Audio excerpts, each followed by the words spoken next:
ওই নারী, যেই নারী বাসা থেকে বের হয়েছেন সুগন্ধি মেখে, আজকাল আমাদের অনেক মুসলমান মেয়েরা আছেন, আমাদের অনেক মা বোনরা আছেন যে অনেক পারফিউম ব্যবহার করে, অনেক সুগন্ধিযুক্ত প্রসাধনী ব্যবহার করে তার আশপাশের পুরো পরিবেশটাকে মোহিত করে ফেলছে সুগন্ধি দিয়ে, সেটা ব্যবহার করে তিনি বের হচ্ছেন।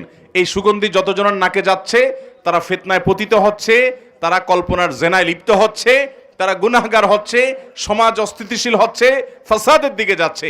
এরকম অনেক মা বোন আমাদের আছেন না নাই? এই সমস্ত মা বোনদের অনেকে আছেন নামাজও পড়তে যান, এভাবে সুগন্ধি ব্যবহার করে তিনি বাজারে গেলে অন্যান্য কাজ করলে তার পরিণাম কি হবে সেটা তো পরের কথা। আপনি শুধু এটা চিন্তা করুন যে নবী করিম সাল্লাল্লাহু আলাইহি সাল্লাম এইরকম সুগন্ধি ব্যবহার করে কোন নারী যদি মসজিদে পর্যন্ত যায়, তার সম্পর্কে পর্যন্ত নবী সাল্লাল্লাহু আলাইহি সাল্লাম বলেছেন যে তার সালাত কবুল হবে না। তিনি মসজিদে গিয়ে নামাজ পড়লে সে নামাজ কবুল হবে না যতক্ষণ পর্যন্ত বাসায় ফিরে এসে গোসল করে তার শরীরের সে সুগন্ধি ধুয়ে মুছে পরিষ্কার করে নামাজ আদায় না করবেন।